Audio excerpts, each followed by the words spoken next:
করব আজকের মোনাজাতে আল্লাহ তাআলা কালকিনি সহকারে মাদারীপুরবাসীকে তুমি তোমার দ্বীনের খাদেম বানিয়ে দাও। দোয়া করব আল্লাহ আমাদের দেশটাকে কোরআনের জন্য কবুল করে নাও। সকলে বলি আল্লাহুম্মা আমিন।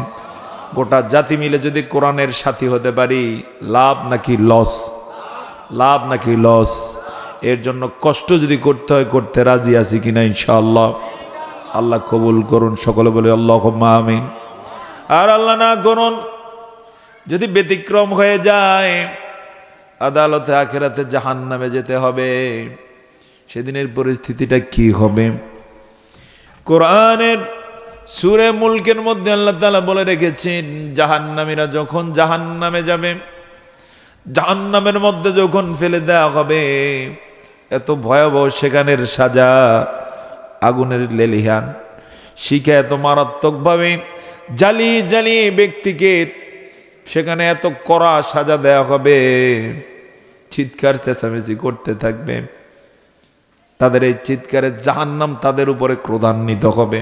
আল্লাহর দ্বীনকে ফাঁকি দিয়ে দুনিয়ার জীবন পার করে যাবে, ওখানে বিপদ আছে না নাই? অবশ্য ওখানেই না, এখানেও তাদের কি আছে? বিপদ আছে। চূড়ান্ত বিপদ কোথায়? আদালতে আখিরাতে। আমরা যারা এই ময়দানে এই মুহূর্তে বসেছি, বিবিধ ধরনের কল্যাণের কথা হাদিসে আছে। এর মধ্যে একটি কল্যাণ এবং সুসংবাদ আপনাদেরকে শোনাই। রাসূল করিম সাল্লাল্লাহু আলাইহি ওয়াসাল্লাম বলেছেন, আল্লাহর কোন গোলাম যদি কোনো মজলিসে এই নিয়ত করে আসেন, আমি দ্বীনি কোনো কথা শুনব, দ্বীনি কোনো আলোচনা শুনব অথবা শোনাবো, এতটুকু নিয়ত করার কারণেই আল্লাহ তাআলা ওই মজলিসের প্রত্যেককে একটা করে কবুল হজ আর উমরার সওয়াব দিয়ে দেন। সুবহানাল্লাহ। আমরা সবাই এটা পেয়েছি, হাদিস দ্বারা নিশ্চিত হয়ে গেছে। জোরে বলুন আল্লাহু আকবার। যারা এলো না, সারাদিন চেষ্টা করলে সম্ভব?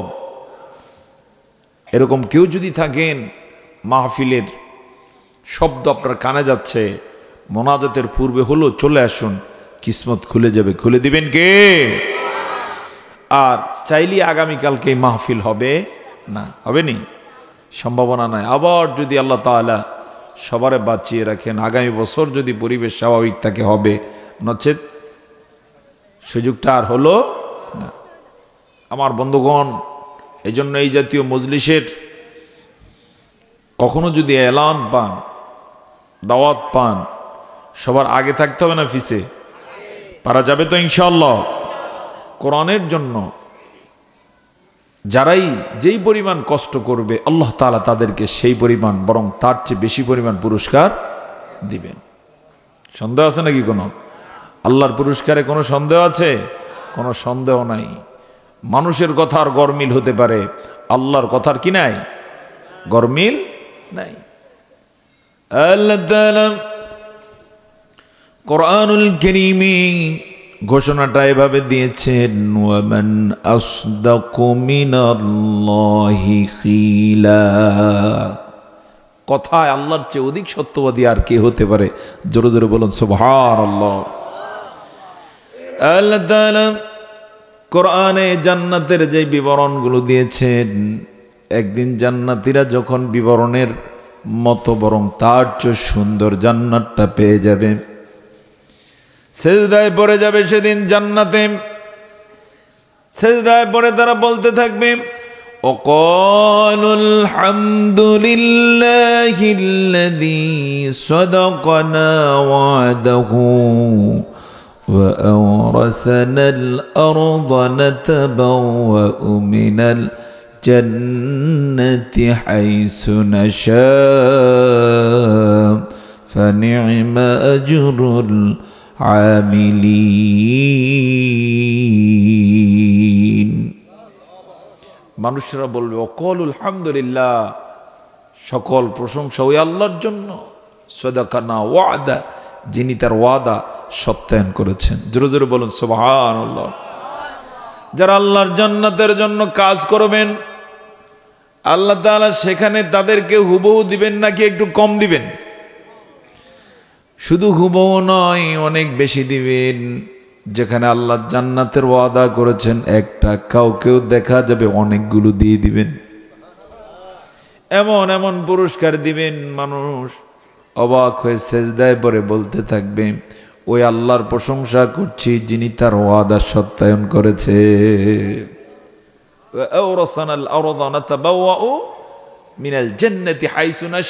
সূরা জুমার আল্লাহ বলছেন, শুধু সত্যায়ন করেছেন এতটুকুই নয়, আমাদেরকে যিনি এই জান্নাতের ওয়ারিস বানিয়ে দিয়েছেন, এমন সুযোগ দিয়েছেন যেখানে ইচ্ছা আমরা থাকতে পারবো, যেখানে ইচ্ছা যেতে পারবো, যেখান থেকে ইচ্ছা আমরা খেতে পারবো। সব ধরনের নাজ নেয়ামত কোথায় কোথায় আছে? সে জান্নাতের জন্য লোভ আছে না নাই? সে জান্নাতের আশা আছে না নাই? কার কার নাই? হাত তোলেন। সবার আছে। সেই জান্নাতে যাওয়ার জন্য কিন্তু কষ্ট করা লাগবে। সেই জান্নাত প্রাপ্তিতে, সেই জান্নাত প্রাপ্তির জন্য কষ্ট করা লাগলে কষ্ট করতে রাজি আছি কিনা ইনশাআল্লাহ? ওই জান্নাত প্রাপ্তির জন্য কখনো কখনো শাহাদাতের নজরানাও পেশ করতে হয়েছে। এরকম রেকর্ড আছে না নাই?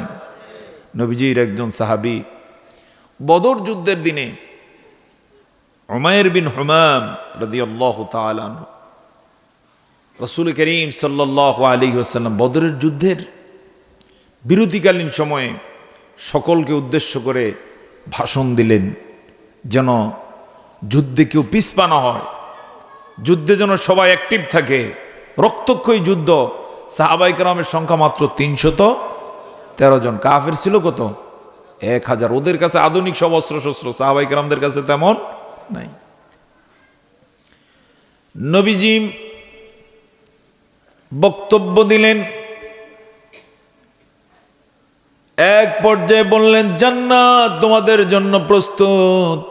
সেখানে এমন এমন নাজ নেয়ামত আছে যেটা কোনোদিন কোনো চোখ দেখে নেয়, কোনো কান শুনে নেয়, অন্তর দিয়েও কেউ কল্পনা করে না। এমন এমন নেয়ামতগুলো জান্নাতে সাজানো অপেক্ষমান। এই সাহাবী ওই সময় খেজুর খাচ্ছিলেন এবং এই জান্নাতের বিবরণ নবীজির মুখে প্রথম শুনলেন। সুবহানাল্লাহ। বললেন, এত সুন্দর জান্নাত, আমি খেজুর খেয়ে সময় নষ্ট করতেছি। উনি মুখ থেকে খেজুরগুলো প্রথমে হাতের গুলো ফেলে দিলেন, মুখে খেজুর ছিল, বাক বাক করে মুখেরটাও ফেলে দিলেন। বিরতির পরে যুদ্ধ শুরু হলো। সবারে পিছনে রেখে সামনে এগিয়ে গেলেন, অল্প সময়ের ব্যবধানে শহীদ হয়ে গেলেন। যুদ্ধে আল্লাহ তাআলা 313 জন কি বিজয় দান করলেন? জোরে বলুন সুবহানাল্লাহ। ওদের 1000-এর 70টা মারা গেল। যেগুলো বেশি লাফালাফি করছে এরকম 70 জন কি হলো? গ্রেফতার হলো। মোট কয়জন গেল? বাকি যেগুলো জানে বাঁচলো সব পালায়া যায়। যুদ্ধের পরে নবীজি দেখতেছেন, সব খুঁজে খুঁজে দেখলেন নবীজির 14 জন সাহাবী শাহাদাত বরণ করেছে। 313 থেকে কতজন? 14 জন। এর মধ্যে ওই সাহাবীও আছে, কি নাম যেন বললাম তার? উমাইর বিন হুমাম। হাস্যোজ্জ্বল চেহারা নিয়ে রক্তাক্ত হয়ে পড়ে আছে। সাহাবায়ে কেরাম দৌড়ে এসে বললেন, ইয়া রাসূলুল্লাহ, এই সাহাবী হচ্ছে আপনার অমুক সাহাবী। বিরতিতে আপনি যখন বক্তব্য দিয়েছেন যে আল্লাহর জান্নাত এত চমৎকার, উনি ক্ষুধার্ত ছিলেন, হাতে কিছু খেজুর, মুখে একটা খেজুর দিয়েছিলেন। যখন আপনার কথা শুনেছেন যে জান্নাত এত চমৎকার হবে, সেখানে নাজ নেয়ামত এত উন্নত, উনি আমাদের চোখের সামনে সবগুলো খেজুর হাতের থেকে ফেলে দিলেন, মুখের খেজুরটাও ফেলে দিয়ে বললেন, যেখানে আল্লাহর জান্নাত এত চমৎকার, আমি এই খেজুর খেয়ে সময় নষ্ট করবো কেন? ইয়া রাসূলুল্লাহ, আমরা দেখতে পেলাম। সামনে এগিয়ে গেলেন, অল্প সময়ের ব্যবধানে শহীদ হয়ে গেলেন। নবীজি চোখের পানি ছেড়ে দিলেন, ঘোষণা দিয়ে দিলেন, আমার সাহাবীর কত সৌভাগ্য যে আশা নিয়ে তিনি খেজুর ফেলে দিয়েছেন, আমি দেখতে পাচ্ছি আল্লাহর সেই জান্নাতের তিনি মেহমান হয়ে গেলে। সুবহানাল্লাহ। আমার বন্ধুগণ, আমরা পৃথিবীতে কি চিরদিন থাকতে এসেছি নাকি অল্প কিছুদিনের জন্য? কথা বলুন, থাকতে এসেছি না অল্প কিছুদিনের জন্য? থাকার জন্য সবচেয়ে আনন্দের জায়গা কোথায়? সেই জান্নাত লাভের জন্য আমরা যেন কাজ করতে পারি, আল্লাহ তাআলা তৌফিক দান করুন। ওই জান্নাত লাভের জন্য যদি কখনো এরকম জীবন দেয়া লাগে, দিতে পারবো? ওই জান্নাত লাভের জন্য যদি রক্ত দেয়া লাগে, দিতে পারবো? কারা কারা পারবো হাত তুলে আল্লাহকে দেখায়। লিল্লাহে তাকবীর।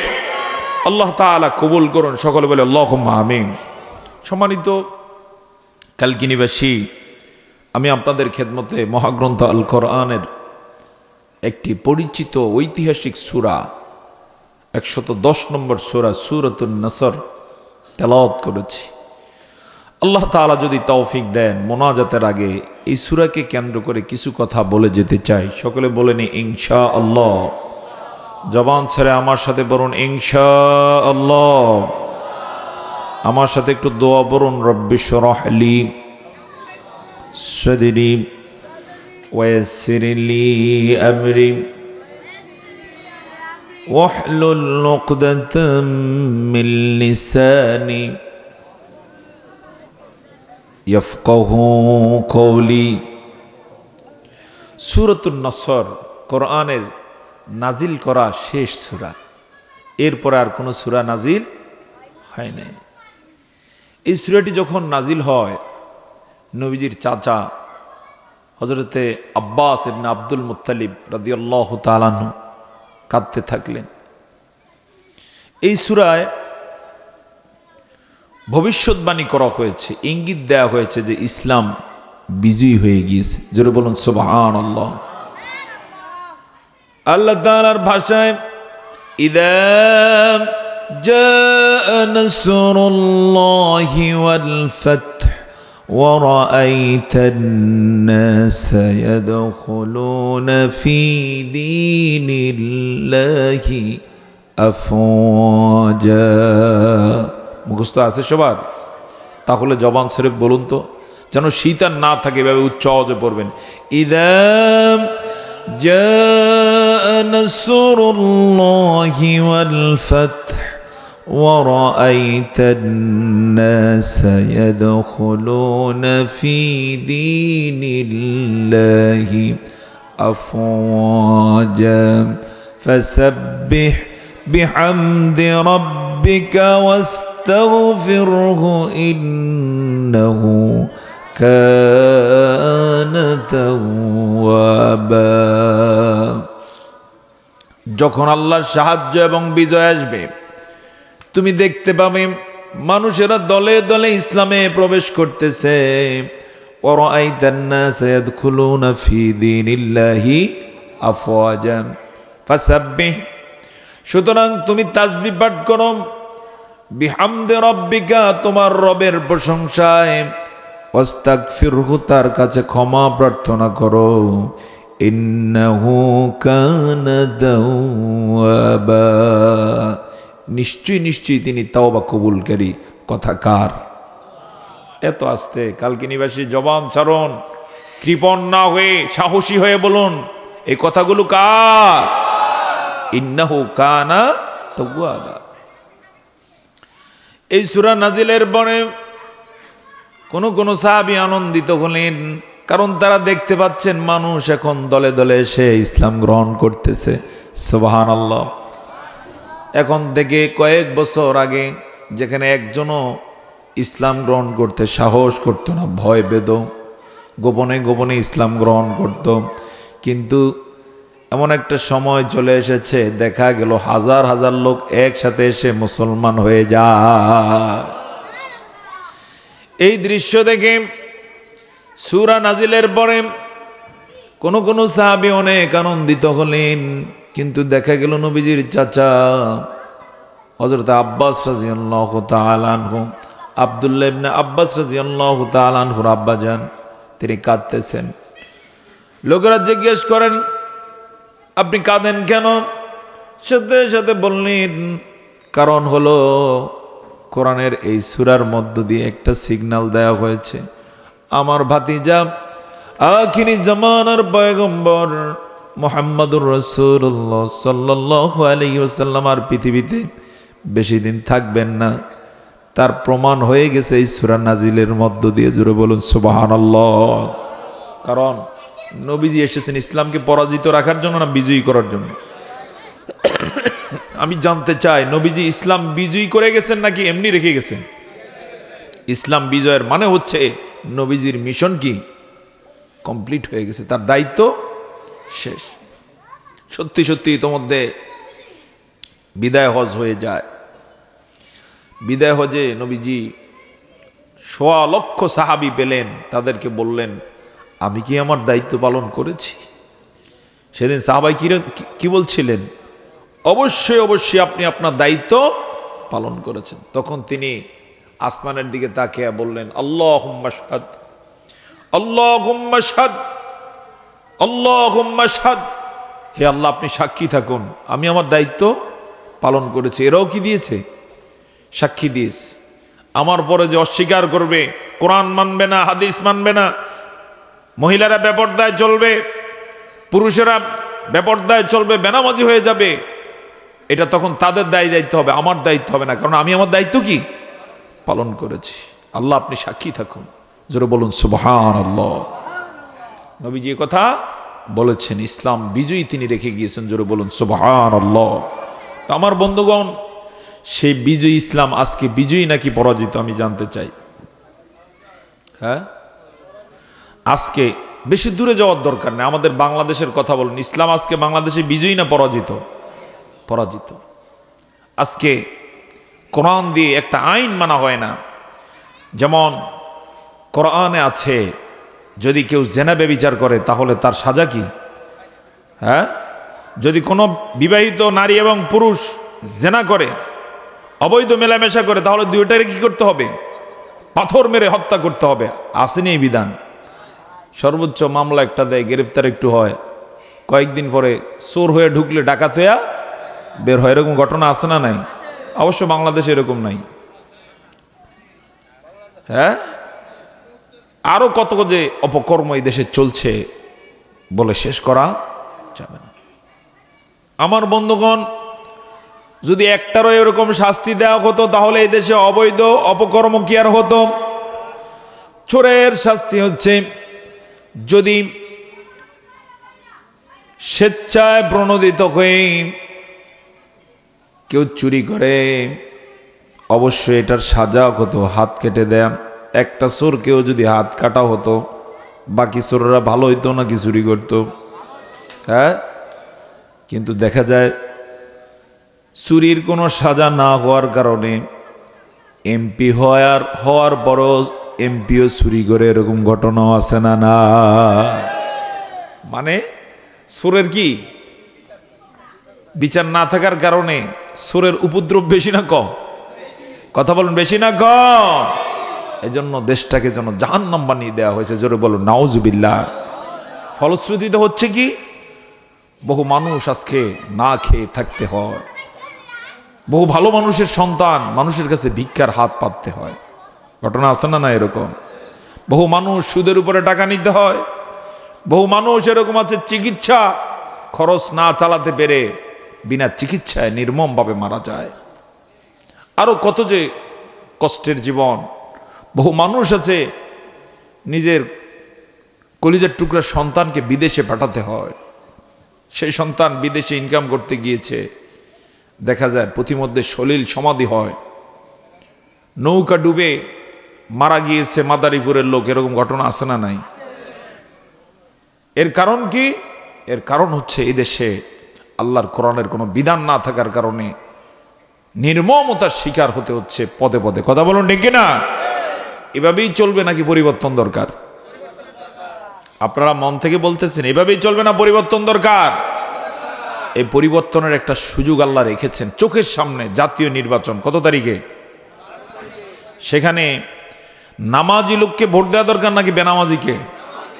যারা চুরি করার অভ্যাস তাদেরকে নাকি যারা চোর বাটফার এদেরকে থামিয়ে দিয়ে আগামীর বাংলাদেশটা ইসলামের জন্য সাজাতে চেষ্টা করবে তাদেরকে? পারবেন কিনা ইনশাআল্লাহ? এই সাহস আছে ইনশাআল্লাহ? আল্লাহ তাআলা সাহসের পরিচয় দেওয়ার তৌফিক দান করুন। সকলে বলে আল্লাহুম্মা আমিন। যদি পারি, আমার মনে হয় আল্লাহ তাআলা একটা সুযোগ এই জাতিকে দিতে পারেন কিনা? 24-এ যে পরিবর্তন হয়েছে, এই পরিবর্তনটা হবে এটা এই জাতির কেউ কল্পনাও করে না। বড় বড় দলের দাবিদার যারা, এরা বলছে সম্ভব না, 29 সালের আগে আমরা নির্বাচনের আশা করি না, বলছে নাকি বলে নাই? এর মধ্য দিয়ে একটি বিষয় স্পষ্ট ছিল যে পরিবর্তন যে সম্ভব এটা কেউ চিন্তা করে নাই। কিন্তু আল্লাহর কিছু গোলাম, ছোট ছোট শিশু, কিশোর, ছাত্ররা জুলুমের বিরুদ্ধে, যেখানে অবিচার হচ্ছে, বৈষম্য হচ্ছে, এর বিরুদ্ধে রাজপথে নেমে এসেছে। তাদের রক্ত আল্লাহ কবুল করেছেন। কথা বলো ঠিক কিনা? তাদের রক্তের হাত ধরে আল্লাহ তাআলা অভাবনীয় পরিবর্তন দিয়ে দিয়েছেন। জোরে বলুন সুবহানাল্লাহ। তার মানে হচ্ছে বিজয় দিয়েছেন কে?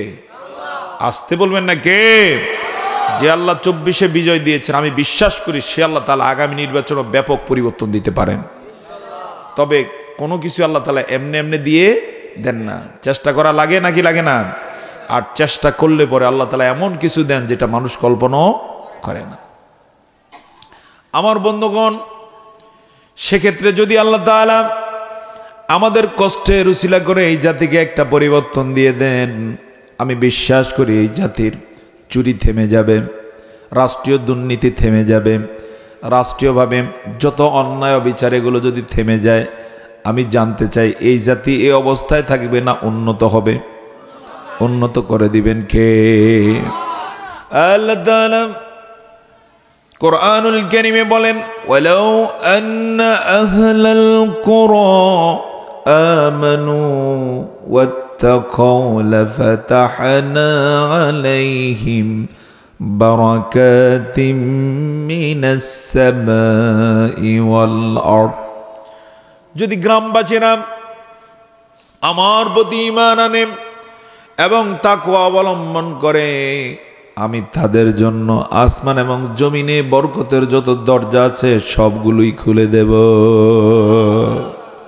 সুবহানাল্লাহ। আল্লাহ বরকতের দরজা খুলে দিতে পারেন নাকি পারেন না? তিনি বরকত দিলে অভাব হয়? কোনো অভাব হবে না। আমার বন্ধুগণ, আমরা চিরদিন এখানে থাকতে আসি নাই, আজ আছি তো কাল নাই। যে হায়াতটুকু আছে এটা আল্লাহ পরীক্ষার জন্য দিয়েছেন। তিনি চেয়ে আছেন এই হায়াত পেয়ে আমরা কি করি, এটার রেজাল্ট হবে দুনিয়াতে না আখিরাতে? আল্লাহ তাআলার ভাষায় শুনুন, কোরআনুল কারীমের সূরা মুলকের মধ্যে তিনি বলেন, আল্লাযী খালাকাল মাউতা ওয়াল হায়াতা লিয়াবলুয়াকুম আইয়ুকুম আহসানু আমালা ওয়া হুয়াল আজিজুল গফুর।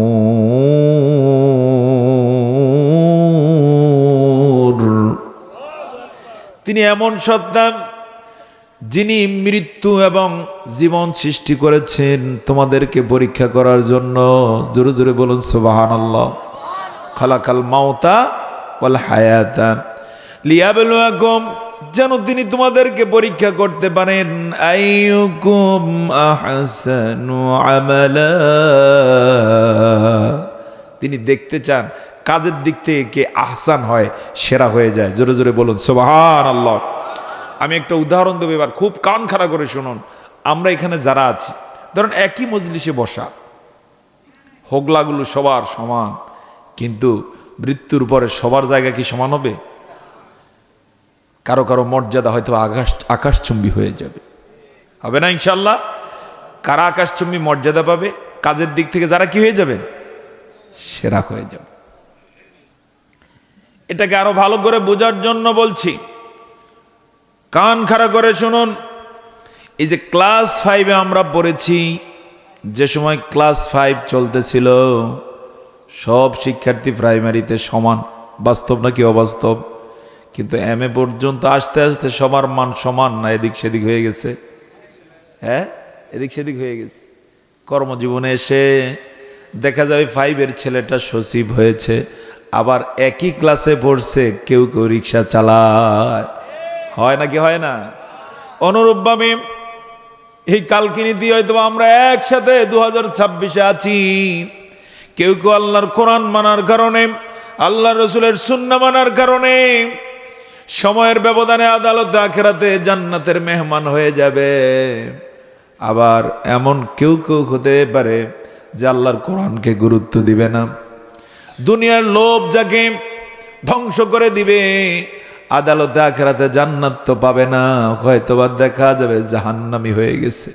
এরকম ঘটনা হতে পারে নাকি পারে না? আকাশ পাতাল কি হয়ে যাবে? ব্যবধান হয়ে যাবে। এইজন্য কার কথা আল্লাহ তাআলা বলেন তাকাদু তামাইয়াজু মিনাল গায়জি কুল্লামা উলকিয়া ফিহা ফাওজুন সাআলাহুম খাযানাতুহা আলাম ইয়াতিকুম নাযীর। আল্লাহু আকবার। তাকাদু তামাইয়াজু মিনাল গায়জ, জাহান্নাম তাদের উপরে ক্রোধান্বিত হয়ে যেন ফেটে পড়বে। কুল্লামা উলকিয়া ফিহা, যখনই কাউকে সেখানে ফেলে দেওয়া হবে, সাআলাহুম খাযানাতুহা, জাহান্নামের দায়িত্বশীল ফেরেশতা যারা আছেন তারা বলবেন, এই তুই এখানে এসছিস কেন আর চিল্লাস কেন? আলাম ইয়াতিকুম নাযীর, কেউ কি তোকে ভয় দেখায় না? জাহান্নাম যে এত মারাত্মক জায়গা হবে, এখন চিল্লাও কেন? তোমাকে কেউ বলে না? সে বলবে কলু বালা, বলছিল কিন্তু আমি এত পাত্তা দিই না। মনে করছি মাহফিল হুজুরের তো আসলে কথা বলি, মনে করছি মসজিদের ইমাম সাহেব তো কথা বলবি, আমি এই জন্য এত গুরুত্ব দেই নাই। এরকম লোক আছে না নাই? ওয়াজ শোনার পরও হয়তো বা কি করবে না, আমল করবে না। আমরা আমল করতে রাজি আছি কিনা ইনশাআল্লাহ? একটু জিকির করি, লা ইলাহা ইল্লাল্লাহ।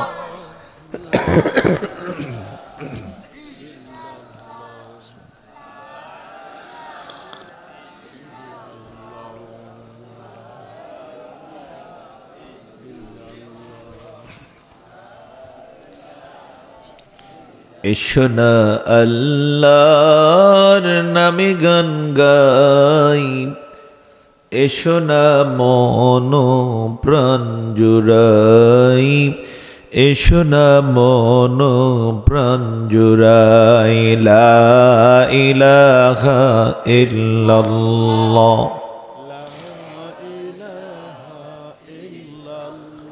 লা ইলাহা ইল্লাল্লাহ মুহাম্মাদুর রাসূলুল্লাহ সাল্লাল্লাহু আলাইহি ওয়াসাল্লাম। এবারে ছোট্ট ছোট্ট করে আমি কয়েকটা পয়েন্ট বলে আলোচনা গুছিয়ে আনতে চাই। এক নম্বরে, আমরা যেই হায়াত পেয়েছি এটাকে কাজে লাগিয়ে যাব। রাজি আছে কিনা ইনশাআল্লাহ? এই হায়াত আল্লাহর দেয়া বড় নেয়ামতের নাম। জোরে জোরে বলুন সুবহানাল্লাহ। এই সময়টা কি বড় নেয়ামত। পৃথিবীতে সবচেয়ে দামি কি যদি প্রশ্ন করা হয় তাহলে এটা হচ্ছে হায়াত, এটা হচ্ছে সময়। কাজে লাগাতে পারলে অনেক দাম, না লাগাইলে মনে হবে কি দাম নাই। এখানে যারা তোমরা তরুণরা রয়েছে খুব খেয়াল করো, তোমরা চাইলে অনেক কিছু সম্ভব ইনশাআল্লাহ। এই সময়ের কেমন দাম আমি উদাহরণ দিচ্ছি। আমরা যে সময় পেয়ে একবার বলি সুবহানাল্লাহ, মাঝে মাঝে বলি না, একবার সুবহানাল্লাহ বললে আল্লাহ তাআলা এই একবারের এই সুবহানাল্লাহকে এত গুরুত্ব দেন, এত পছন্দ করেন, সাথে সাথে যিনি বললেন তার জন্য জান্নাতে একটা ফল গাছ রোপণ করে দেন। এই গাছটা এত বিশাল যে একটা যুদ্ধের তেজস্বী ঘোড়া যদি ওই গাছের ছায়া অতিক্রম করার জন্য দৌড় শুরু করে 70 বছর, অন্য হাদিসে এসেছে 100 বছর দৌড়াইলেও একটা গাছের ছায়া শেষ হবে না। সুবহানাল্লাহ। বলতে কতক্ষণ লাগলো? 1 মিনিটও নয়। কিন্তু খেয়াল করুন, এই সময় এমনও কেউ আছে মোবাইল নিয়ে গান দেখে, হিন্দি ফিল্ম দেখে। এরকম ডাকাত আছে না নাই? অবশ্য কালকিনিতে এরকম নাই, আছে? 1 মিনিট 2 মিনিট নয়, হিন্দি ফিল্মগুলো, সিরিয়ালগুলো যেগুলো দেখে দেখে সময় নষ্ট করে টিভিতে, বিভিন্ন ডিভাইসে, ওখানে যে সময় নষ্ট করা হয়, আমি জানতে চাই হিন্দি সিরিয়াল একটা নয়, দুইটা নয়, সারা জীবন দেখেও কি জান্নাতে একটা ফল গাছ পাওয়া যাবে? হ্যাঁ। কিন্তু এরপরও এভাবে সময় নষ্ট করে দেয় এরকম লোক আছে না নাই? এর কারণ কি? এর কারণ হলো সময় যে এত মূল্যায়ন দেয়া যায় এরা জানে না। বাস্তব নাকি অবাস্তব? আজকের মাহফিল থেকে সিদ্ধান্ত নিতে পারি কিনা এখন থেকে সময় কাজে লাগাবো, পারবো কিনা ইনশাআল্লাহ। এরপরে খুব খেয়াল করতে, মাশাআল্লাহ, কেউ কেউ আছেন এমন নামাজটাই ঠিক মতো পড়ে না, মুসলমান অথচ নামাজটা ঠিক মতো পড়ে না। আছে না নাই? আপনাদের এলাকায় হয়তো বা নাও থাকতে পারে। এই যে একজন বলেই ফেলছে অভাব নাই, নামাজ পড়ে না। অথচ আল ফারকু বাইনাল মুমিনি ওয়াল কাফিরি তারকুস সালাহ, মুসলমান ইমানদার আর কাফেরের মাঝের পার্থক্য হলো কি? নামাজ। ইমানদার ব্যক্তি নামাজ পড়ে না সারে, আর কাফের পড়ে না। এখন মুসলমানের সন্তান হওয়ার পরেও যদি তারও একই পরিচয় থাকে, পড়ে না, তাহলে there is no difference between them. ওর মাঝে আর তার মাঝে কোনো কি নাই, পার্থক্য।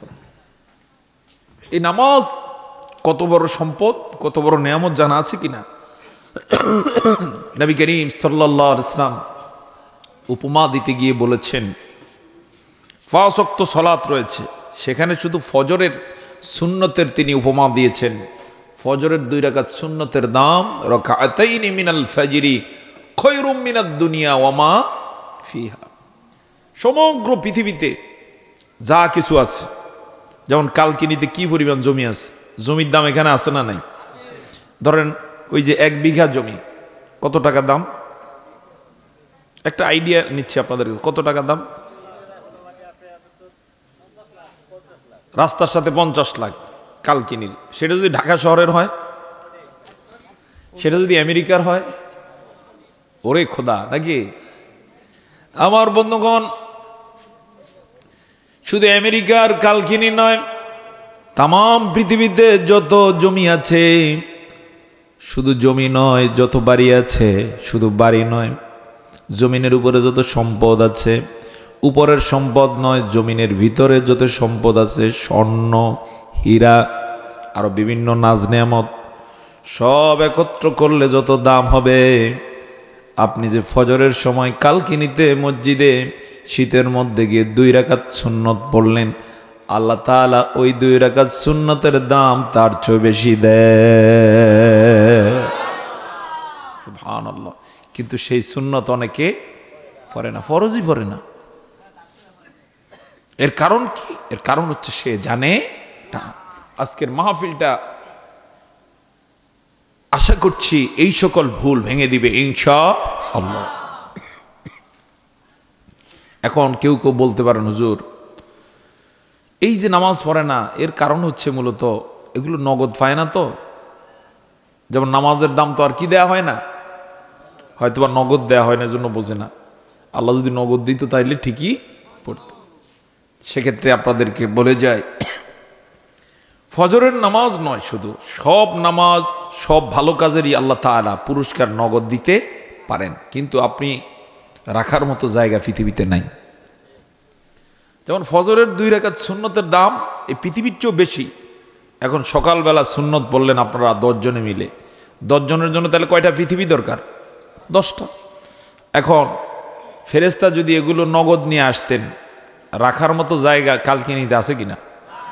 আচ্ছা, কালকিনিতে না, সেটা বাংলাদেশে আছে কিনা? হ্যাঁ, পৃথিবীতেই নাই। যদি আল্লাহ দিয়ে দিতেন তাহলে অবশ্যই তিনি দিতে সক্ষম, কিন্তু আপনি থাকবেন কই, সেটা রাখবেন কই? সুবহানাল্লাহ বলুন। এই জন্য আল্লাহ তাআলা একটা কি রেখে দিয়েছেন? জান্নাত, একটা আখিরাত রেখে দিয়েছেন। সব নেয়ামতের সমাহার সেখানে জমা হয়ে যায়। জোরে জোরে বলুন সুবহানাল্লাহ। এই জন্য সময় কাজে লাগানোর দরকার আছে না নাই? কাজে লাগান। এরপরে 5 ওয়াক্ত সালাতের পরে বিশ্বনবী সাল্লাল্লাহু আলাইহি ওয়াসাল্লাম কিছু সুন্নাহ আমল করতেন। দেখুন তো আপনারা করেন কিনা। তিনি সালাম ফিরিয়ে বলতেন 3 বার আস্তাগফিরুল্লাহ। কি পড়তেন? আস্তাগফিরুল্লাহ। খুব প্রশান্ত চিত্তে পড়তেন, তাড়াহুড়া না। 3 বার আস্তাগফিরুল্লাহ পড়ে এরপরে পড়তেন আল্লাহুম্মা আনতাস সালাম ওয়া মিনকাস সালাম তাবারাকতা ইয়া যাল জালালি ওয়াল ইকরাম। নবীজি পড়তেন আল্লাহুম্মা লা মানিয়া লিমা আওতায় হারে মুখস্থ নাই, তার মানে হচ্ছে আপনারা হয়তো অভ্যাস করতে পারেন নাই। অভ্যাসের দরকার আছে না নাই? আমার এই আলোচনা ভিডিও হচ্ছে, প্রয়োজনে আজকের তারিখে সার্চ দিলে হয়তো পেয়ে যাবেন। এগুলো কাজে লাগাবেন। আরও সহজ হলো, আপনাদের ইমাম আছে, ইমাম সাহেবকে বললেন হুজুর আমাদেরকে একটু শিখিয়ে দেন। এগুলি হচ্ছে সম্পদ, এগুলোই সাথে যাবে। আর যে দুনিয়ার জমি জমা বাড়ি গাড়ি এগুলো কিছুই কিন্তু মরার পরে নেয়া যাবে না। যাবেনি? সাপোজ একজন একটা প্রাইভেট কার আছে, মরার পরে যদি বলে যে এটাও দিয়ে দিও সাথে, দিবেনি? ছেলেরা বলবো যে মাথা তো যেটুক ছিল এটুকু কি গেছে। কিন্তু আপনি আমলগুলো যদি করেন এগুলো সাথী হয়ে যাবে। যারা বলুন না সুবহানাল্লাহ। তো নবীজি পড়তেন এভাবে, আল্লাহুম্মা আনতাস সালাম ওয়া মিনকাস সালাম তাবারাকতা ইয়া জাল জালালি ওয়াল ইকরাম আল্লাহুম্মা লা মানিয়া লিমা আ'তাই ওয়া লা মু'তিয়া লিমা মানা'ত ওয়া লা ইয়ানফা'ু জাল জাদ্দ মিনকাল জাদ্দ আল্লাহুম্মা আ'ইন্নি আলা যিকরিকা ওয়া শুকরিকা ওয়া হুসনি ইবাদাতিক। এরপরে নবীজি পড়তেন 3 তাসবিহ। সুবহানাল্লাহ কয়বার? আলহামদুলিল্লাহ কয়বার? আল্লাহু আকবার 33 বার। একবার পড়তেন তিনি লা ইলাহা ইল্লাল্লাহু ওয়াহদাহু লা শারীকা লাহু লাহুল মুলকু ওয়া লাহুল হামদু ওয়া হুয়া আলা কুল্লি শাইইন কাদির। সুবহানাল্লাহ। এই যে 3 তাসবিহ নবীজি পড়েছেন, বলেছেন যে ব্যক্তি 3 তাসবিহ পড়বে তার গুনার পরিমাণ যদি সমুদ্রের ফেনার পরিমাণও হয়, প্রশান্ত আটলান্টিক মহাসাগর, ভারত মহাসাগর, বঙ্গোপসাগর, সমগ্র সাগর মহাসাগরে যেই পরিমাণ ফেনা আছে, কারো গুনাহ যদি এই পরিমাণও হয়, এই 3 তাসবিহ উসিলা করে আল্লাহ সব গুনাহ মাফ করে দেন। নবীজি সময় পেয়ে আয়াতুল কুরসি পড়তেন।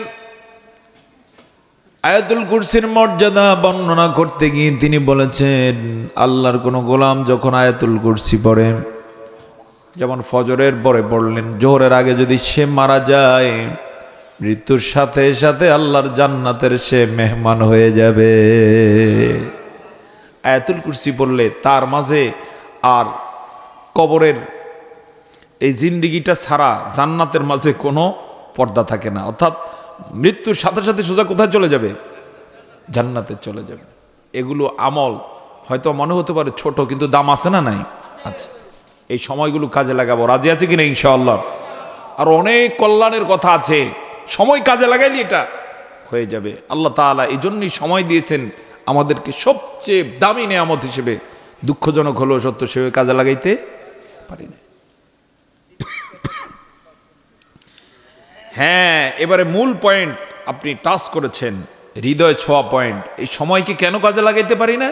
এর কারণ হচ্ছে আমরা দ্বীনি শিক্ষায় শিক্ষিত হতে পারি না। এই দ্বীনি শিক্ষার আয়োজনই হচ্ছে এই জাতীয় মাদ্রাসাগুলোর আয়োজন। আলহামদুলিল্লাহ বলুন। আজকে মনে হতে পারে আপনার বাড়ির দরজায় মাদ্রাসা, সুতরাং কত মাদ্রাসিত হয় না। এই বাড়ির দরজায় আল্লাহ আপনাকে এমন নেয়ামত দিয়ে রেখেছেন যেটা আপনি কল্পনাও করেন। এই মাদ্রাসাগুলোতে কোনো শিক্ষার্থী এসে কখনো বঞ্চিত হয় না। বিশেষ করে এই দ্বীনি প্রতিষ্ঠানগুলোতে আল্লাহর মেহেরবানিতে কোরআন বিশুদ্ধভাবে তেলাওয়াতের আয়োজন।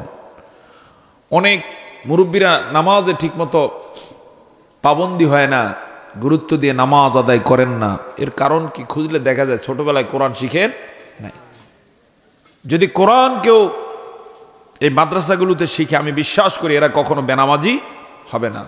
সময়ের ব্যবধানে কোরআন হচ্ছে মূলত একটা অ্যান্টিভাইরাস অ্যাপসের মতো, একটা অ্যান্টিভাইরাসের অ্যাপসের মতো। এটা যদি আপনার হৃদয়ে একবার ইনস্টল করতে পারেন, ইনশাআল্লাহ কোরআন আপনাকে পথভ্রষ্ট হতে দিবে না। শয়তানের ধোঁকায় পরে ভুল করতে পারেন, আবার ফিরে আসবেন। দেখবেন কিছু মানুষ মাঝে মাঝে নামাজ ছাড়ে, আবার ফিরে আসে। তার মানে হচ্ছে কিছুটা হইলো কোরআনের নূর তার হৃদয় আছে না নাই? আচ্ছা, এই মাদ্রাসাগুলোকে এই জন্য আপনারা ওন করবেন। শুনতেছেন আপনারা? এই মাদ্রাসাগুলোকে মনে করবেন এটা আপনার সবচেয়ে আপন ঠিকানা। যারা বড় হয়ে গেছেন এখন তো নিজের পড়ার সময় নেই, তবে আপনার সন্তানকে, আপনার নাতি নাতনি, আত্মীয়বর্গের যারা সদস্য রয়েছে নিজ হাত ধরে মাদ্রাসায় দিয়ে যাবেন। এই মাদ্রাসাগুলোতে হয়তো এমন হবে, আপনি যে একটু চেষ্টা করে কাউকে এখানে ভর্তি করিয়ে দিলেন, ও যা শিখলো দেখা যাবে একদিন আপনার আমলনামায় সবগুলো আল্লাহ যোগ করে দিয়েছে। কারণ ইসলাম এমন এক নিয়ামত, আপনি কোনো ভালো কাজ করবেন, আপনার হয়তো মনেও থাকবে না, কিন্তু আল্লাহ তাআলা সেটা পরিপূর্ণভাবে আপনাকে দান করবে। একদিন অবাক হয়ে যাবেন, যেদিন আদালতে আখিরাতে আমল দেয়া হবে, আপনি হয়তো দেখবেন কি রে, গোটা কোরআন হাজার হাজার বার তেলাওয়াতের সওয়াব আমার আমলনামায়, কিন্তু আমি তো পড়তে পারতাম না, কোত্থেকে এলো? ফেরেশতারা জানাবেন, তুমি অমুককে মাদ্রাসায় দিয়েছিলা, মাহফিল শুনে উদ্বুদ্ধ হয়ে নিজের ভাতিজাকে শিক্ষকদের হাতে এনে ভর্তি করিয়ে দিয়েছ, ও সারা জীবনে এতবার পড়েছে, আল্লাহ ততবারের সওয়াব তোমার আমলনামায় যোগ করে দিয়েছে। অনেকে আফসোস করে, হারে যদি আরো আমল করতাম। ওই আফসোস করার চেয়ে সময় পেয়ে এখন কাজে লাগাইতে আমরা প্রস্তুত আছি তো ইনশাআল্লাহ। আল্লাহ কবুল করুন, সকলে বলে আল্লাহুম্মা আমিন। তাহলে আমরা সময়কে কি করব? কাজে লাগাবো। আমার বন্ধুগণ, আরো অনেক কথা, দীর্ঘ আলাপে যাব না, এজন্য আসুন এই সময়টা পেয়ে কাজে লাগিয়ে যাই। আল্লাহ না করুন এখানে আমরা যারা আছি এমনও হতে পারে আবার দ্বিতীয় মাহফিলে যেতে পারবো না, এমনও কেউ এখানে থাকতে পারে আজকে মাহফিলে এসেছি আনন্দে, মুখে হাসি আছে, কিন্তু কাফনের কাপড় বাজারে চলে আসছে। হতে পারে কি না? এরকম পারে। এমনও কেউ থাকতে পারে এখানে আগামী বছর আর দুনিয়াতেই থাকবো না। আল্লাহু আকবার। হতে পারে কি না? এরকম বহু রেকর্ড আছে। আসুন এজন্য সময়কে কাজে লাগাবো, ইনশাআল্লাহ বিইজনিল্লাহ কিসমত খুলে যাবে। খুলে দিবেন কে? এই মাহফিল এবারই হোক নাকি প্রতি বছর হওয়া দরকার? তাহলে এই মাহফিল প্রতি বছর কি যারা এবার আয়োজন করছে তারাই করবেন, না আপনারাও এগিয়ে আসবেন? দরকার আছে কিনা সবার জন্য? যেই পরিমাণ লোক সংখ্যা এসেছেন এরকম হলেই ভালো হয়, নাকি লোকের লোকারণ্য হওয়া দরকার? আরো বেশি হওয়া দরকার, বুঝতেছেন? তাহলে সেভাবে আমরা কাজ করব, রাজি আছি তো ইনশাআল্লাহ। তাহলে কথা অনেক বেশি নয়, সময়টাকে আমরা কি করব? কাজে লাগাবো। সময়ের কাজ সময়ে করব। আমি এক্ষেত্রে প্রথমে শিক্ষার্থীদের উদ্দেশ্যে বলছি, তোমরা তোমাদের সময়কে কাজে লাগাবা। এখনই পড়ার সময়, ক্লাসের পড়াটুকু ক্লাসে শেষ করবা। বাড়িতে কোনো কাজ দিলে বাড়ির কাজটা যথাযথ আদায় করবা। শয়তান ধোঁকা দিবে যে তুই মোবাইল নিয়ে থাক, গেম নিয়ে থাক, খেলাধুলায় ব্যস্ত থাক। তুমি বুঝতে চেষ্টা করবা যে শয়তান তোমাকে ধোঁকা দিচ্ছে কিনা। যদি দেখো যে তোমার পড়ার সময় পাও না, তখন বুঝবে কে ধোঁকা দিচ্ছে। শয়তানের ধোঁকায় পড়ে সময় নষ্ট করা যাবে না। তোমাদের অন্যতম কাজই হচ্ছে রিড অ্যান্ড রিড, পড়া, পড়া এবং পড়া।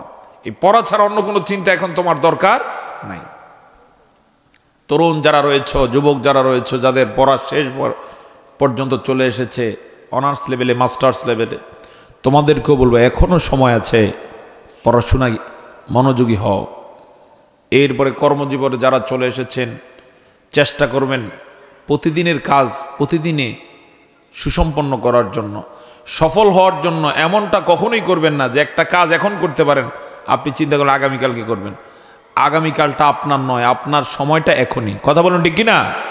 নামাজের সময় হয়েছে, কখনো বলবেন না যে একটু কাজটা সেরে নেই এরপরে নামাজটা পড়ব, বরং তাৎক্ষণিক আপনি কাজটাকে বলবেন পরে হবে, আগে আমার কি হবে? নামাজ হবে। নামাজকে বলো না কাজ আছে, কাজকে বলো। নামাজকে বলো না কাজ আছে, কাজকে বলো আমার নামাজ আছে। নামাজ বিহীন পরকালে কি জবাব দিবে তুমি প্রভুর কাছে? ঠিক আছে কিনা? এজন্য আমাদের প্রথম কাজ হবে কি? নামাজ। যে ব্যক্তি যত সময় নামাজ পড়তে পারে তার অন্য কাজগুলো কে সহজ করে দেন? আল্লাহ তাআলা। এক্ষেত্রে সকলকে উদ্দেশ্য করে বলবো এই বিষয়ে গুরুত্ব আরোপ করবেন। পর্দার আমার যে মা এবং বোনেরা আছেন, আপনাদেরকে এই বিষয়ে আমি দৃষ্টি আকর্ষণ করব। আজানের সাথে সাথে বাসায় আপনাদের প্রথম কাজ হবে কি? নামাজ। এই নামাজ মানুষকে সোনার মানুষে পরিণত করে দেয়। এই নামাজ মানুষকে চরিত্রবান বানিয়ে দেয়। এই নামাজ মানুষকে আল্লাহমুখী করে দেয়। আল্লাহর সাথে সংশ্লিষ্ট থাকার কারণে সেই পৃথিবীতে আর কোনোদিন হতাশায় ভোগে না, কারণ সে জানে আমার একজন কে আছেন? আল্লাহ আছে। নামাজের বিষয়ে অনেক কথা, এর মধ্য থেকে আমি একটা পয়েন্টকে খুব গুরুত্ব দেব, সেটা হচ্ছে নামাজে সরাসরি আল্লাহর সাথে কথা হয়। আল্লাহর কোন গোলাম যখন নামাজে দাঁড়ান, দুনিয়ার কারো সাথে আর তার সম্পর্ক থাকে না, সম্পর্ক থাকে একজনের সাথে। তিনি কে? নামাজে দাঁড়িয়ে তিনি বলেন আলহামদুলিল্লাহি রাব্বিল আলামিন আর রহমানির রহিম মালিকি ইয়াউমিদ্দিন ইয়্যাকা না'বুদু ওয়া ইয়্যাকা নাস্তাঈন। ইয়্যাকা না'বুদু ওয়া ইয়্যাকা নাস্তাঈন। আমরা একমাত্র তোমারই ইবাদত করি আর একমাত্র তোমারই সাহায্য চাই। কাকে বলতেছি? আল্লাহকে। এতটুকু বলার কারণে আমি জানতে চাই এই লোকের কোনো হতাশা আর থাকে? কারণ সে যেন আল্লাহর আশ্রয় আছে, বলে আসছেন নামাজে আমি তোমারই ইবাদত করি, তোমারই সাহায্য চাই। সে লোক আর চুরি করবে না, ডাকাতি করবে না, রিজিকের টেনশনে আর পেরেশানিতে থাকবে না। সে এই কথা মনে প্রাণে বিশ্বাস করবেন, আমি আমার আল্লাহকে বলেছি, তিনি আমাকে ব্যবস্থা করে দিবে। আর সেটাই হয়। জোরে বলুন না সুবহানাল্লাহ। এই নামাজ মিফতাহুল জান্নাহ, জান্নাতের চাবি হয়ে যাবে। এই নামাজের উসিলা করে ব্যক্তি বিদ্যুতের মতো ফুলসিরাতের বিশাল রাস্তা পার হয়ে যাবে। আদালতে আখিরাতে নামাজ হবে প্রথম হিসাবের বিষয়। আদালতে আখিরাতে প্রথম হিসাব নেবেন কিসের? আল্লাহ তাআলা নামাজের। আউয়ালু মা ইউহাসাবু বিহিল আবদু ইয়াউমাল কিয়ামাতিস সালাত। কিয়ামতের দিন আল্লাহ তাআলা প্রথমে হিসাব নেবেন কিসের? নামাজের। এই বিষয়ে আমরা সবাই গুরুত্ব দেব, জোরে বলে ইনশাআল্লাহ। এই নামাজ দিয়ে আপনার প্রতিদিনকে সাজাবেন। দিন শুরু হবে ফজর দিয়ে, দিন শেষ হবে কোন রাকাত দিয়ে? এশার রাকাতগুলো দিয়ে ইনশাআল্লাহ। সম্ভব হলে পরে একটু তাহাজ্জুদ পড়বেন। নিজের অনেক প্রয়োজন, অনেক বিষয় আছে, হিমশিম খাচ্ছেন, কেউ সমাধান দিতে পারে না। জমি নিয়ে, সম্পদ নিয়ে, মেয়ে বিয়ে দিয়েছেন, জামাইয়ের বাড়িতে শান্তি পাচ্ছে না, ছেলে কথা শোনে না। এগুলোর সমাধান আল্লাহর সাথে বুঝাপড়ার মধ্য দিয়ে করে নেন। তাহাজ্জুদে বলুন, আল্লাহ আমার মেয়েটাকে এমন জায়গায় বিয়ে দিয়েছি, আমার মেয়ে বিপদে আছে। কয়েকদিন বলুন, দেখবেন বিপদ আল্লাহ দূর করে দিয়েছে। তাহাজ্জুদ এটা হতে পারে আপনার জন্য অন্যতম উদাহরণ ইনশাআল্লাহ। আমার বন্ধুগণ, এভাবে শুধু সালাত নয়, সামনে আসতেছে যেমন রমাদান, আল্লাহর পক্ষ থেকে এক বিশাল নেয়ামত উম্মতে মুহাম্মাদের জন্য। জোরে বলুন সুবহানাল্লাহ। এখন কোন মাস চলছে? হ্যাঁ, শাবান। এখানে রয়েছে নিসফে শাবান। এরপরে ইনশাআল্লাহ বিইজনিল্লাহ আগামী মাসের 18 তারিখ থেকে কিবা 19 তারিখ থেকে কি শুরু হচ্ছে? রমাদান। সুবহানাল্লাহ। রাসূল দোয়া করতেন রমজানকে নিয়ে, আল্লাহুম্মা বারিক লানা ফি রজব ওয়া শাবান ওয়া বাল্লিগনা রমাদান। আল্লাহ আমাদেরকে রজব এবং শাবানে বরকত দেন, হায়াতকে রমজান পর্যন্ত পৌঁছে দেন। সকলে বলুন আল্লাহুম্মা আমিন। এই রমাদান এত নেয়ামত যে রমাদান কেন্দ্র করে আল্লাহ তাআলা বাকি 11 মাস জান্নাতকে সাজাতে থাকেন। রমজানের চাঁদ দেখার সাথে সাথে জান্নাতের 8টা দরজা আল্লাহ খুলে দেন, জাহান্নামের দরজাগুলো সব বন্ধ করে দেন, শয়তানকে আল্লাহ তাআলা বন্দী করেন। সুবহানাল্লাহ। গোটা রমজান জুড়ে যেন আল্লাহর পক্ষ থেকে স্বর্ণ হীরা পড়তে থাকে, আর আল্লাহ বলতে থাকেন তোমরা কুড়িয়ে কুড়িয়ে নাও, যে যত নিতে পারো তা তোমার হয়ে যাবে। এজন্য অতীতের রমজানগুলোর মতো এই রমজানকে আমরা মনে করব না, আমরা মনে করব জীবনের শ্রেষ্ঠ রমজান। রোজাও রাখবো, রাতের বেলার ইবাদতও করব, রমজানটাকে আমরা ইবাদত মুখর করব। রাজি আছি কিনা ইনশাআল্লাহ? আজকের মাহফিল তার জন্য সহায়ক হোক। সকলে বলে আল্লাহুম্মা আমিন। এই রমাদান আসে বান্দার সব গুনাহ মাফের জন্য। কেউ যখন রমাদানে রোজা রাখে সব গুনাহ কি হয়ে যায়? মাফ হয়ে যায়। রমাদানে ব্যক্তির মর্যাদা বেড়ে যায়। কেউ একটা আমল করবে, আল্লাহ তাআলা 700 গুণ কাউকে কাউ আরো বেশি দিয়ে দেন। কারো কারো বিষয় হাদিস হলো, রমাদানে কেউ যখন রোজা রাখেন, ব্যক্তির মুখে একটা ঘ্রাণ হয়, কারো কারো কাছে দুর্গন্ধ মনে হতে পারে।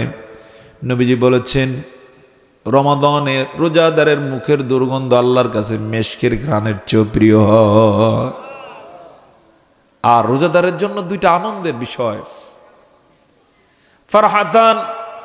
ফারহাতুন ইনদা রাব্বিহি ও ফারহাতুন ইনদা ফিতরিহি। অন্য হাদিসে এসেছে ফারহাতুন ইনদা ফিতরিহি ও ফারহাতুন ইনদা লিকাই রাব্বিহি। জোরে বলুন সুবহানাল্লাহ। রোজাদারের একটা ছোট্ট আনন্দ হলো ইফতারের সময়, আর চূড়ান্ত আনন্দ হবে যেদিন আল্লাহর সাথে তার সাক্ষাৎকার হবে। এর মধ্য দিয়ে আল্লাহর জান্নাতের মেহমান হয়ে যাবে, হুর গিলমান সব আল্লাহ তাআলা যেদিন তাকে দিয়ে দিবেন সব। জোরে বলুন সুবহানাল্লাহ। তো অনেক কথা এক আলোচনায় সব বলে আপনাদেরকে আর কষ্ট দিতে চাই না। আসুন আমরা আমাদের সময়টাকে কাজে লাগিয়ে যাব ইনশাআল্লাহ বিইজনিল্লাহ। আল্লাহ তাআলা কবুল করুন, সকলে বলে আল্লাহুম্মা আমিন। তো আমরা আলোচনা শেষ, ও মাশাআল্লাহ প্রায় 11:30 বেজে গেছে। আমরা আর সময় নিতে চাই না, সময় কাজে লাগাবো এবার। রাজি আছেন তো? সময় কাজে লাগালে আপনি দেখবেন গত এক সপ্তাহ যা করতে পারেন না, আপনি যদি পরিকল্পিত কাজ করেন একদিনে তার চেয়ে বেশি করতে পারবেন। আপনি দেখবেন যেদিন আপনি পরিকল্পিত কাজ করেন অনেক কাজ করা যায়, আর যেদিন একটু অলস, ঠিকমতো নামাজ হয় না, দেখবেন সেদিনের কাজের মধ্যে কি নাই, কোনো বরকত নাই। মোমেনের প্রত্যেকটা দিন বরকতময় করার জন্য সকালবেলা একজন ফেরেশতা আসেন, হাদিসে এসেছে, এসে আল্লাহর কাছে দোয়া করেন, আল্লাহ তাআলা আজকের দিন যে কাজে লাগাবে তুমি তার দিনটাকে বরকতময় করে দিও, আর যে কাজে লাগাবে না ধ্বংস করে দিও। আমরা ফেরেশতাদের দোয়া নিয়ে প্রতিদিন সময়কে কাজে লাগাবো। এটার জন্য অন্যতম হবে ফজরের কি নামাজ। নামাজ পড়ে দোয়া করে বের হবেন, শান্তভাবে বের হয়ে প্রয়োজনে সকালে কতক্ষণ হাঁটবেন, ক্ষেতের কাজ থাকলে ক্ষেতের কাজ করবেন, ছেলেরা যারা পড়াশোনা করো, মেয়েরা যারা পড়াশোনা করো, কতক্ষণ হাঁটাহাঁটি করে পড়তে বসে যাবে। দিনের কাজগুলো সূচনায় লিখে নাও, সুন্দর করে সাজিয়ে গুছিয়ে কাজ করো। স্কুল থাকলে স্কুলে যাও, মাদ্রাসায় থাকলে মাদ্রাসায় যাও, যথাসময়ে আসো, খাও, রেস্ট নাও, সলাতের সময় সলাত, অন্য কাজের সময় কাজ। এভাবে কিছুদিন করে দেখো লাইফস্টাইল চেঞ্জ হয়ে গেছে। হবে না ইনশাআল্লাহ? চেষ্টা করো এই সমাজকে আলোকিত করার জন্য। এই সমাজের অসংখ্য শিক্ষার্থী এখন এমন আছে পড়াশোনা করে না, এরা ডিস্টার্ব করে, মেয়েদেরকে ইফটিজিং করে। রুখে দাঁড়াও, এই সমাজকে পরিবর্তনে এগিয়ে আসো। পরিবর্তন চাইলে সম্ভব না অসম্ভব? আসতে বলবো না, সম্ভব না অসম্ভব? কেমন সম্ভব? কিছুদিন আগে ঢাকা বিশ্ববিদ্যালয়ে ডাকসু নির্বাচনে এই যে শিবির প্যানেল থেকে যারা বিজয়ী হলো তারা দেখিয়ে দিচ্ছে 71 সালের পর থেকে এই পর্যন্ত কোনোদিন মাদক থামানো যায় না ঢাকা বিশ্ববিদ্যালয় এলাকার। এরপরে ভিক্ষুক সেজে মাদক বিক্রি করে, ছাত্র সেজে মাদকের ব্যবসা করে, টিচার হয়ে মাদককে আশ্রয় দেয়, প্রশ্রয় দেয়। এগুলো নাকি পরিবর্তন সম্ভব নয়। কিন্তু ডাকসু নির্বাচনে ভালো শিক্ষার্থীরা নির্বাচিত হয়ে দেখিয়ে দিল সম্ভব নয়। শুধু এগুলো মাত্র 2-1 দিনের ব্যবধানে নির্ভর করতে পারবেন না ইনশাআল্লাহ। এই গ্রামের কিছু কিছু এলাকায় মাদক ব্যবসা চলে, গাঁজা খায়, ছেলেরা নামাজ কালাম কিচ্ছুর ধার ধারে না, কিন্তু গাঁজা মানে গাঁজা ছাড়ে না। অবশ্য কালকিনিতে এগুলো হয়তো বা নাই, আছে। এক্ষেত্রে আপনারা আমরা যদি কঠোর হই, একটু সোচ্চার হই, তাহলে এগুলো থামানো সম্ভব না অসম্ভব? ঢাকা বিশ্ববিদ্যালয় 12 তালের জায়গায় যদি পোলাপান এগুলোরে থামাতে পারে, সেখানে কত নেতা, এরপরে কত মাস্তান বাহিনী, এগুলোরে যদি সোজা বানানো যায়, এই এলাকা সোজা বানানো যাবে না? সবাই বলেন না, ভয় পেয়েছেন মনে হয়। এই এলাকা ভালো বানানো যাবে না ইনশাআল্লাহ? আল্লাহ কবুল করুন, সকলে বলে আল্লাহুম্মা আমিন। এর মধ্য দিয়ে আসুন আমরা একটা ছোট্ট সোনার বাংলাদেশ যার যার জায়গা থেকে সাজাই। একা হবে না, সবাই মিলে কি করতে হবে? কাজ করতে হবে। সবাই মিলে সময়কে কাজে লাগান। আমরা সময়ের ব্যবধানে নিজেরাই খুশি হব যে আলহামদুলিল্লাহ আল্লাহ কি করে দিয়েছেন? পরিবর্তন করে দিয়েছেন। এই ক্ষেত্রে হাদিসে এসেছে কেউ যদি আল্লাহর জন্য 1 বিঘা তাগায়, আল্লাহ তার জন্য 1 হাত আগায় আসে। কেউ যদি আল্লাহর জন্য 1 হাঁটু পরিমাণ পানিতে নামে, আল্লাহ তার জন্য কোমর সমান, বুক সমান পানিতে নেমে যান। অর্থাৎ আপনি কাজ করবেন একটু, আল্লাহ বরকত দিবেন অনেক বেশি। দুনিয়ায় শান্তি নেমে আসবে, আখিরাতে জান্নাতের মেহমান হয়ে যাব ইনশাআল্লাহ। আল্লাহ কবুল করুন, সকলে বলে আল্লাহুম্মা আমিন। এভাবে একদিন দেখবেন আজকে যে মনে হচ্ছে যে ইসলামের ক্ষতি করছে, যাকে মনে হচ্ছে হয় ভালো হবে না, আপনি কয়েকদিন কাজ করুন, একদিন দেখবেন সেও আপনার মতো মুসল্লি হয়ে গেছে। একদিন সেও অন্যায়কে রুখে দিবে এবং খুশি হবে যে আপনার উসিলা করে আমি হেদায়েত পেয়েছি। তখন ভালো লাগবে না খারাপ লাগবে? কথা বলুন, ভালো লাগবে না খারাপ লাগবে? ভালো লাগবে ইনশাআল্লাহ। কোরআনের ভাষায় আবার আমি আলোচনার সূচনায় চলে আসি। ইদা জাআ নাসরুল্লাহি ওয়াল ফাত, যখন আল্লাহ সাহায্য এবং বিজয় আসবে। وَرَأَيْتَ النَّاسَ يَدْخُلُونَ فِي دِينِ اللَّهِ أَفْوَاجًا, তুমি তখন দেখবে মানুষেরা দলে দলে ইসলামে আসতেছে। দলে দলে কোথায় আসবে? ইসলামে আসবে। আজকে যারা ইসলামে আসে না, আপনি আমি কিছু কাজ করি, দেখবেন মানুষ কি দলে দলে বলো এখন ইসলাম চাই, ইসলামী রাজনীতি চাই, ইসলামকে ক্ষমতায় চাই। বলবে না কি বলবে না? 24-এর বিজয়ের পর থেকে এমনি দেখা যাচ্ছে মানুষ এখন ইসলামের প্রতি আগের চেয়ে কি বেশি ঝুঁকতেছে। আপনাদের কালকিনিতে কি অবস্থা আমি জানি না, কিন্তু সারা দেশের রেকর্ড হচ্ছে মানুষ এখন কি চায়? ইসলাম চায়। ইসলাম আছে যেখানে শান্তি আছে সেখানে, ইসলাম আছে যেখানে আমরা আছি সেখানে। স্লোগান দিতে পারবেন কিনা? ইসলাম আছে যেখানে ইসলাম নাই যেখানে, পারবো তো ইনশাআল্লাহ। আল্লাহ কবুল করুন। একটু দেখুন, দেখবেন যে দেশের চেহারা কি হয়ে গেছে? পরিবর্তন হয়ে গেছে। আল্লাহর ওয়াদা রয়েছে, যেটা আমি আলোচনায় এনেছি। আল্লাহ কবুল করুন, সকলে বলে আল্লাহুম্মা আমিন। তার কথা না বাড়িয়ে আপনাদেরকে নিয়ে কথা বলতে চেষ্টা করেছি সূরা নসরকে সামনে রেখে। কোন সূরা? সূরা নসর। আল্লাহ সাহায্য এবং বিজয় আসবেই, কেউ ঠেকায় রাখতে পারবে না। সর্বশেষে একটা ঘটনা উল্লেখ করি আমার আলোচনা শেষ করব। রাসূল করিম সাল্লাল্লাহু আলাইহি ওয়াসাল্লামের মক্কি জীবনে যখন মুসলমানদের উপরে খুব টর্চার চলছে, কিন্তু এরপরও দেখা গেছে ঘরে ঘরে লোকরা ইসলাম গ্রহণ করতেছে। দিনের বেলা যারা রাসূলকে কষ্ট দিত, রাতে খোঁজ নিয়ে দেখতো যে তার ছেলেই মুসলমান হয়ে গেছে। এই প্রেক্ষাপটে একদিন মক্কার কাফের সবগুলো মসজিদে হারামে জমা হয়েছে। মসজিদে হারামের মধ্যে বসে বসে এক একজনের মন খারাপ। কেউ বলতেছে আমার ছেলেটা মুসলমান হয়ে গেল, কেউ বলছে বাইরে গেল, কেউ বলছে চাচা ইসলাম গ্রহণ করছে।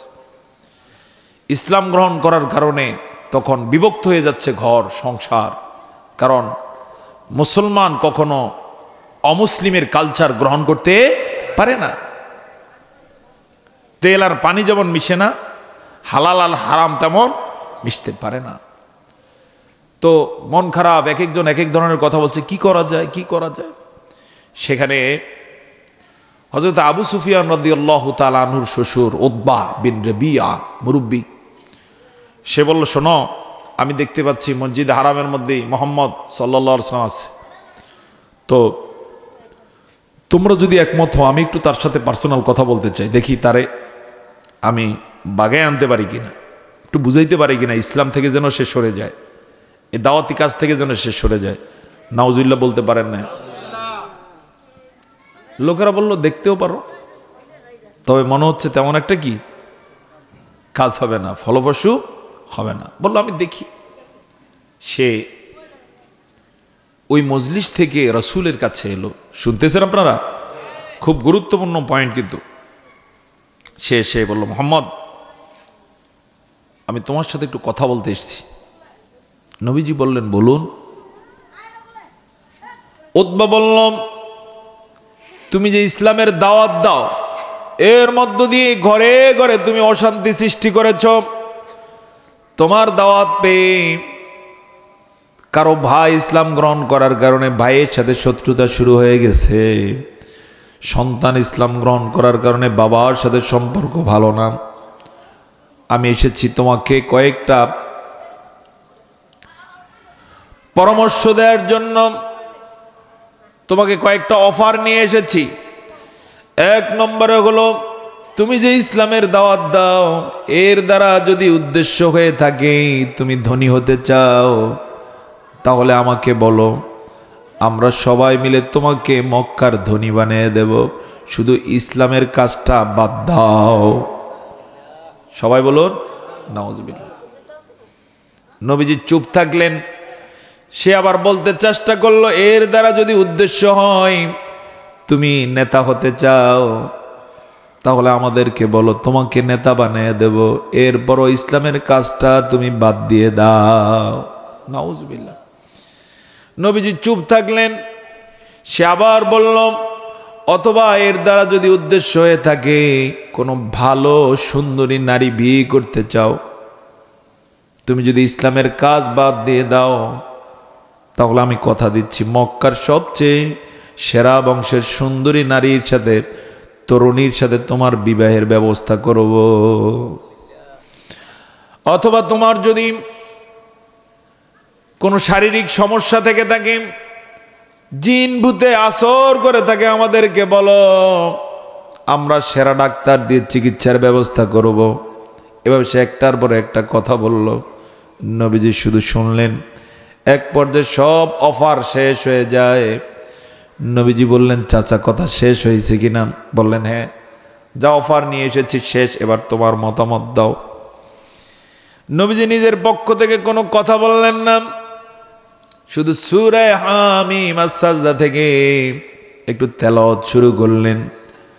তেলাওয়াত করতে করতে সেই সূরার মধ্যে একটা তেলাওয়াতের সেজদা আছে, নবীজি ওখানে তেলাওয়াত করে সেজদা দিয়ে দিলেন।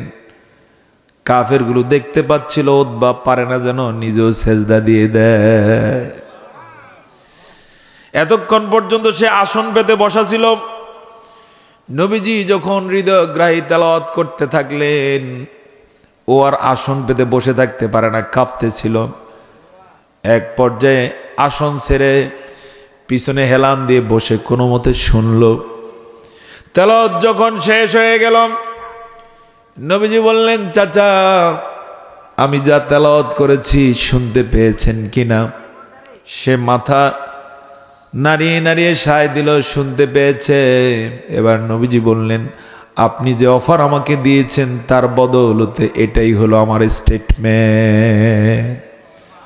আমি আমার পক্ষ থেকে দুনিয়ার কোনো লোভে ইসলামের কথা বলি না। উদ্বার কোনো কথা না বলে এবার উঠছে কোনো মতে, কোমর সোজা করে উঠে এবার আস্তে আস্তে করে ওই বাহিনীর কাছে আসছে। হেরা কোথায়? মসজিদে হারামের মধ্যে। ওরা যখন দেখলো উদ্বা আসতেছে, একটা আরেকটার খোসা দিয়ে বলতেছে, দেখো যে চেহারা নিয়ে গেছে, চেহারা আগেরটা নাই। উদ্বা আসলো, বসে মাথায় হাত দিয়ে বলল, শোনো, মোহাম্মদকে আমার জীবনের সেরা প্রস্তাব করেছি, যে তারে বলছি নেতা বানিয়ে দেব, ধনী বানিয়ে দেব, সেরা মেয়ের সাথে, সেরা বংশের মেয়ের সাথে, সুন্দরী মেয়ের সাথে বিবাহের ব্যবস্থা করব। এই প্রস্তাব করেছি। কোনোটা সে অ্যাকসেপ্ট করে নেয়, বরং সে আমাকে যা শুনিয়েছে, আমার মন বলছে সে যে মিশন নিয়ে এসেছে সেটাই সফল হবে। তোমরা তারে ঠেকে রাখতে পারবা না। উতবা যে কথাটা বুঝতে পেরেছে, আমাদের বাংলাদেশের কিছু মুসলমান নামধারী এই কথাটা বুঝতে পারে না। কথা বলুন ঠিক কিনা? যারা বলে আমরা শরিয়া আইন পছন্দ করি না, তারা উতবার চেয়ে নিকৃষ্ট। ইসলাম বিজয়ী হবে নাকি পরাজিতই থাকবে? ইসলাম বিজয়ী হবে নাকি হবে না? সেদিন বেশি দূরে নয়, ইসলাম বিজয়ী হবেই হবে, কেউ ঠেকে রাখতে পারবে না। উতবারা যেটা ঠেকে রাখতে পারে না। উতবা সেদিন একটা কথা বলেছে, সে বলছে, মোহাম্মদ আমাকে যা শুনিয়েছে, আমার মন বলছে কোনো একদিন সে শুধু মক্কা না, রোম পারস্য সব বিজয় করবে। সত্যি সত্যি বিজয় হয়েছে নাকি হয় নাই? তো সে একটা কথা বলছে, খুব সুন্দর জ্ঞানের কথা বলেছে। সে বলল, মোহাম্মদকে তার কাজ করতে দাও, কোনো একদিন সে রোম পারস্য বিজয় করবে। রোম পারস্য বিজয় করলে এটা তোমাদেরই কি সম্মান, তোমাদেরই লাভ, তোমরা তো পারতা না, কিন্তু সে ইসলামের কারণে ওগুলো কি করবে? বিজয় করবে। যখন দেখলে যে ওগুলো একটু মন খারাপ করতেছে, তখন তিনি বললেন, আর যদি সে না পারে তাদের সাথে যদি পরাজিত হয়, তোমাদের কষ্ট করার দরকার নাই, তোমরা তার গায়ে হাত তোলার দরকার নাই। আন্তর্জাতিক বিশ্বে যদি সে পরাজিত হয়, তো সে তো এমনি কি হয়ে গেল, পরাজিত হয়ে গেল। তোমরা আর তার গায়ে হাত তুলে নিজেরা অপবাদ নেয়ার দরকার নাই। তবে আমার মন বলছে কেউ তাকে পরাজিত করতে পারবে না। অল্প সময়ের ব্যবধানে সেটাই হয়েছে নাকি হয় নাই? গোটা বিশ্ব আল্লাহ তাআলা রাসূলের পায়ের কাছে দিয়ে দিয়েছে। সেই ইসলামকে তিনি বিজয়ী রেখে গিয়েছেন। ওই ইসলামের দায়িত্ব রেখে গেছেন যেন এই জেনারেশন আমাদের কাছে। জোরে বলুন না সুবহানাল্লাহ। এই প্রেক্ষাপটে সেই ইসলামকে আমরা বিজয়ী করার জন্য কাজ করার দরকার আছে না নাই? এই বিজয় যেন আল্লাহ তাআলা দান করেন, যেই কাজে আমরা যেন সেই কাজটুকু অন্তত করতে পারি। পারবো তো ইনশাআল্লাহ? এর মধ্যে অন্যতম হচ্ছে সামনে একটা নির্বাচন। এই নির্বাচনে আমরা তাদেরকে নির্বাচিত করতে চাই যারা সংসদে আল্লাহর কোরআনের কথা বলতে পারে। ওরা ওখানে বলার মানে হচ্ছে আমার ভোট কাজে লাগছে নাকি লাগে নাই। আর যদি এমন কাউকে দিয়ে 500 টাকা ধরে দিছে, এই কারণে ভোটটা দিয়ে দিলাম, যে নামাজও পড়ে না, ওই সারা জীবন যত হারাম কাজ করবে, 500 টাকার কারণে 500 টাকা খেয়ে সে হারামের ভাগ নেওয়া লাগবে নাকি লাগবে না? সবাই বলতে হবে লাগবে নাকি লাগবে না? এই ভুল আমরা অতীতে করছি নাকি করি নাই? আপনি আমি না করলে আমাদের জাতি করছে নাকি করে নাই? করার কারণেই তো 71 থেকে আজ পর্যন্ত এমন কোন প্রধানমন্ত্রী আমরা পাই নাই যার নেতৃত্বে নামাজ পড়া যায়। পাইছিনি? জুমার খুতবা দিতে পারে এমন একজন প্রধানমন্ত্রী আমাদের ছিল। এটা আমাদের জন্য সম্মান নাকি লজ্জার? এই লজ্জার দায়ভার কার? আমাদের। কোন ইমানদার বারবার এক গর্তে পড়তে পারে না। আল্লাহ তাআলা অতীতের ভুলগুলো আমাদের জাতির মাফ করে দিন। সামনে যেন আর ভুল না করে এই জাতি ভুল না করে আল্লাহ তাআলা এই জাতিকে সেই সতর্কতা দান করুন। সকলে বলে আল্লাহুম্মা আমিন। এই নির্বাচনে শুধু ভোট দিলেই হবে না, আবার ভোটও কি দিতে হবে? পাহারা দিতে হবে। ভোট কি দিতে হবে? পাহারা দিতে হবে। আপনার এলাকার ভাতিজা, চাচা, এই জাতীয় কেউ হতে পারে যে এই ভোটের জন্য হুমকি স্বরূপ, এই ভোট অপাত্রে দেওয়ার জন্য সে হয়তোবা প্রেশার ক্রিয়েট করতে পারে। তাদেরকে এবার বুঝাবেন মাথায় হাত দিয়ে যে অতীতে অনেক ভুল হয়েছে, জাতিটাকে এবার একটু বাঁচতে দাও। বলা যাবে কিনা ইনশাআল্লাহ? আমাদের চেষ্টার উসিলা করে এই জাতি যদি একটা রাজপথ পেয়ে যায় শান্তির, তাহলে তারও কল্যাণ হবে, হবে না ইনশাআল্লাহ? ভুল বুঝবে একদিন। যেমনই ভাবে মানুষের বয়স যত বাড়ে তত জ্ঞান সম্প্রসারিত হয়। ভুল বুঝে যে আমি এরকম অনেককে পেয়েছি এবারে যে অতীতে ভুল করেছি, এবার আর ভুল করব না। আপনারা পাইছেন কিনা এরকম দু একজন জানি না। সবাই মিলে আসুন একটা ছোট্ট সোনালী সমাজের জন্য কাজ করে যায়। এগুলোর রেজাল্ট দুনিয়াতেও কিছু পাবো, চূড়ান্ত পাবো কোথায়? আল্লাহর জান্নাত। আল্লাহ কবুল করুন। সকলে বলে আল্লাহুম্মা আমিন। আল্লাহ তাআলা আল ইহসান দাখিল মাদ্রাসাকে কবুল করুন, শিক্ষকদেরকে কবুল করুন, শিক্ষার্থীদেরকে কবুল করুন, যত অভিভাবক আছে সকলকে কবুল করুন। এই মাদ্রাসার সাথে সম্পৃক্ত সভাপতি, মাদ্রাসার শুভাকাঙ্ক্ষী, জমিদাতা, প্রতিষ্ঠাতা যারা যেখানে আছে সকলকে আল্লাহ তাআলা কবুল করুন। তাদের কেউ কেউ আজকে দুনিয়াতে নাই, আছে না নাই? আজকের মাহফিলের উসিলা করে আল্লাহ তাদের কবরগুলোকে জান্নাতের লাইট দিয়ে পরশ দিয়ে